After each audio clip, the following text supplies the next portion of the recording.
welcome to Evangeliving Ministry, and I'm so excited to have you today on the program. And we are looking at Journey Through the Bible. You know, usually we have a different setup, but today we are actually outside because of many days of staying indoors. So you need to get some sunshine, but also maintaining that social distance, you know what I mean?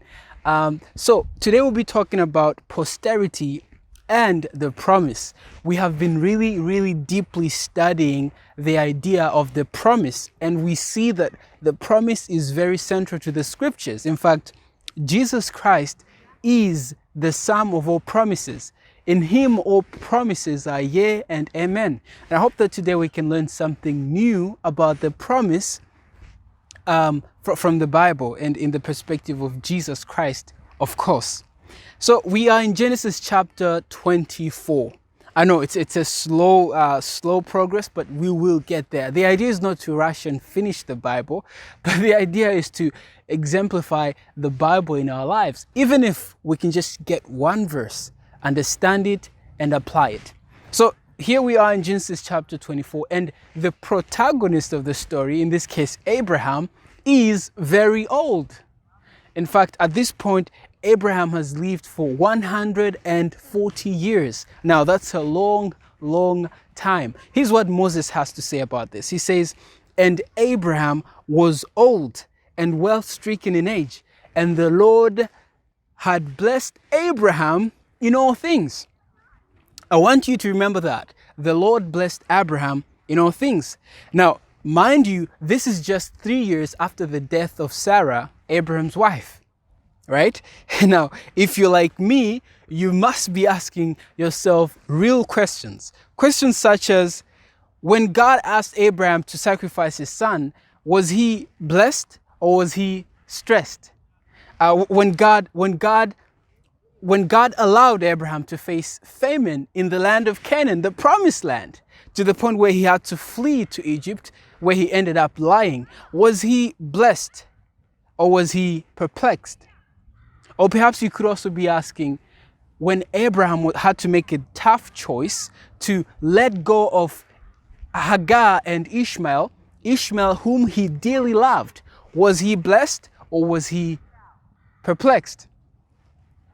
Or perhaps you can take a different perspective and look at this thing in a very different light. Is it maybe perhaps that these were blessings in disguise? Is it possible? Think about your trials and temptations right now, the problems you face, and in fact, think of this whole crisis that we're facing right now.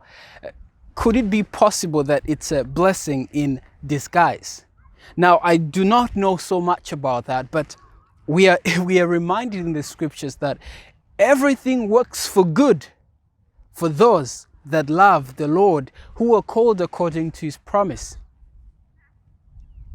And so, whatever trials you may be passing through right now, remember that God can turn evil into good. So while Abraham might have had some bad days, the prophet still records, and God blessed Abraham in all things. God blessed Abraham in all things. But even though Abraham was too old, he was still concerned about life. Well, maybe not his life, but the life of his son.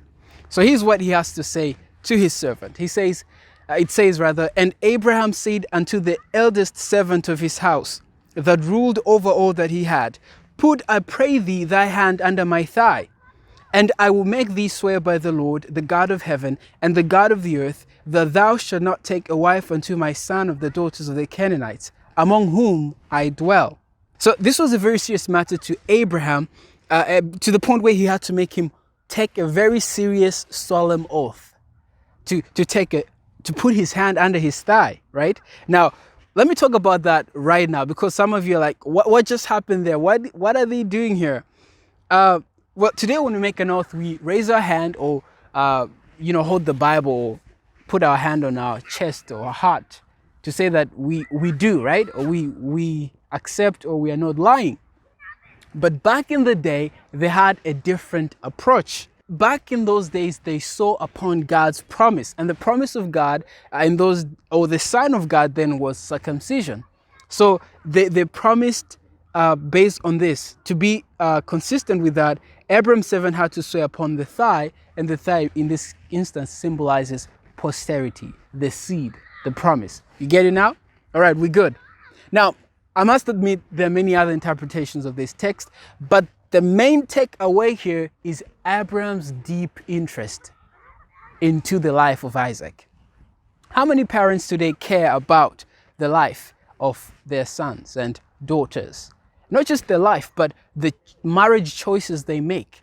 Now, you might say I'm a bit too much now, but it's very important to listen to the advice of those who experienced things before we did, instead of saying, I will make my own decisions.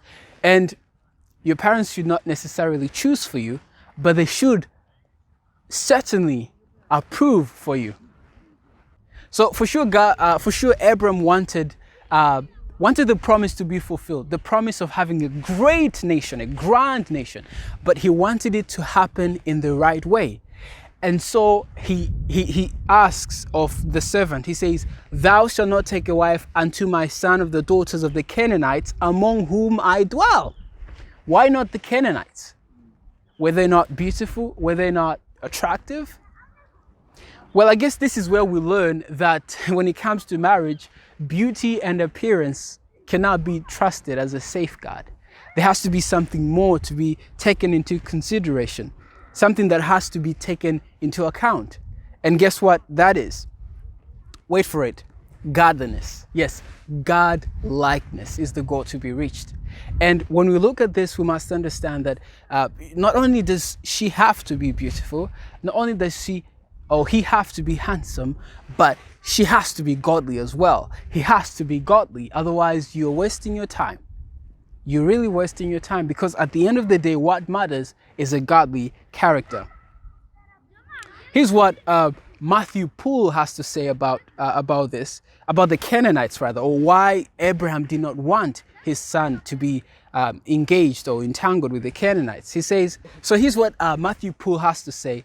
It says, the Canaanites were not only gross idolaters and heinous sinners, for so many others were, but they were a people under God's peculiar curse. Read Genesis chapter 9, verse 25. And they devoted to extirpation and utter destruction, which was to be inflicted upon them by Abraham's posterity. So these people were cursed, not because God hates them, but because they denied God. They did not want anything to do with God. And so God left them to perish or to be cursed. So God did not want these two to intermingle. Remember the story of the tares and the wheat and the tares. They have to grow together, but God still wants to have some distance, some social distancing, if you will, to be maintained between these two, right? Now, you may also ask, was Ur, the homeland of Abraham, a better option? Because remember, God called Abraham from Ur of the Chaldeans because it was not necessarily a good place. They too were idolaters in some instance, right? So why is Ur of the Chaldeans a better place? Now, due to intermarriage, the people of God had been led to forget God, which is why God calls Abraham from the land of Ur. Now watch what happens. Even though Abraham requests that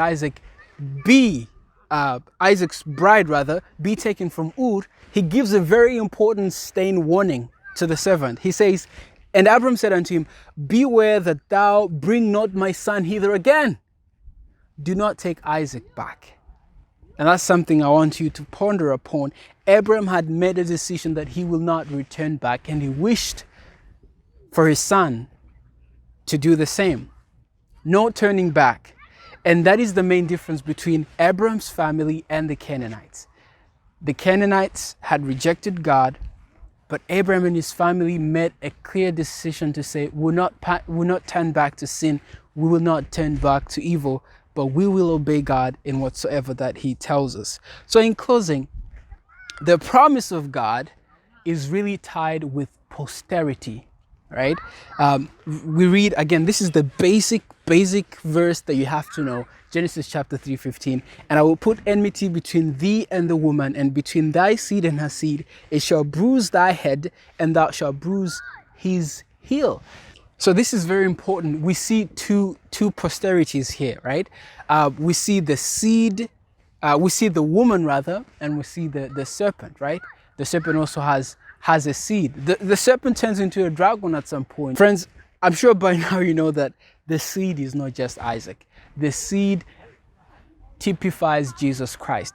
Isaac and those who followed Abraham, they all show Jesus Christ, the true seed, the only person that can give us true enmity against sin, the only person that can give us sanctification and purity.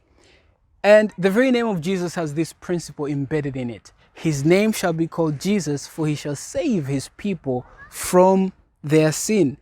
So this is a very important story to understand, because the Bible then picks upon this theme. In the book of Revelation, we see two women. We see the pure woman and the corrupt, idolatrous, and adulterous woman, whom we are cautioned to come against of. She's also called Babylon, and we are told to come out of Babylon. Now, it's interesting the wording used in Revelation there, 18 and also 14. It says, come out of her, my people. These are God's people stuck in Babylon. How is that possible? Well, again, God knows that we are weak. We may have intermingled and entangled with the sins of Babylon, but God is still gracious enough to say, please come out of her, my people, that you should not be destroyed with her or be partakers of her sins. So honestly, my prayer is that you come out and be separate.